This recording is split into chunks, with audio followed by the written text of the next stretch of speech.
আমরা পাপকে ঘৃণা করব, পাপীকে নয়, এমনই মহৎ চিন্তাভাবনা নিয়ে এদিন জঙ্গিপুর উপসংশোধনাগারে উপস্থিত হলেন জঙ্গিপুর সাংগঠনিক জেলার চেয়ারম্যান তথা জঙ্গিপুরের বিধায়ক জাকির হোসেন মহাশয়। এই কনকনে ঠান্ডায় যেখানে সবার নাজেহাল অবস্থা, সেই কথা মাথায় রেখে এদিন জঙ্গিপুরের বিধায়ক এবং জঙ্গিপুর পৌরসভার পৌরপিতা মফিজুল ইসলাম মহাশয় কম্বল এবং লুঙ্গি বিতরণ করলেন সংশোধনাগারে থাকা প্রত্যেককে।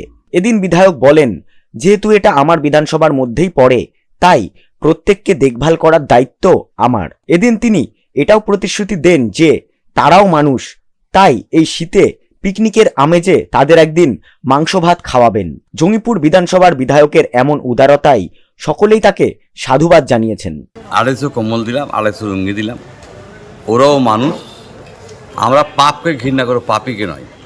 আমরা চাই তারা সুস্থভাবে এখান থেকে রেহাই হয়ে ভালো সুতে আসুক, সেই প্রচেষ্টা আমরা চালাচ্ছি এবং আমাদের সরকার চালাই।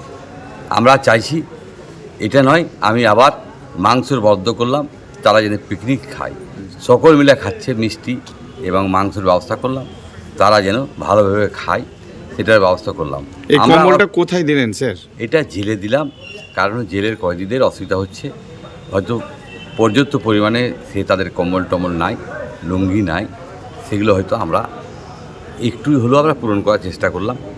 যেন আমরা চাই আমাদের জেলার সাহেব খুব ভালো এবং এখানের যা জেলার স্টাফ আছে সকলেই ভালো। আমার এটা দায়িত্বের ভিত্তিতে পড়ে, আমরা সবসময় কিন্তু জেলে আসতে পারি, কেন আমি একজন বিধায়ক হিসাবে কেমন আছে না আছে জেল আমরা ভিজিট সবসময় করতে পারি। তাই আমরা দেখলাম যে এই কনকনে শীতে হয়তো তাদের অসুবিধা হবে, আমরা পাপকে ঘৃণা করতে পারি, তারা সাজা খাটছে, কিন্তু তারা মানুষ তো বটেই, মানবিক হিসাবে আমরা সেই সেবাটা করলাম।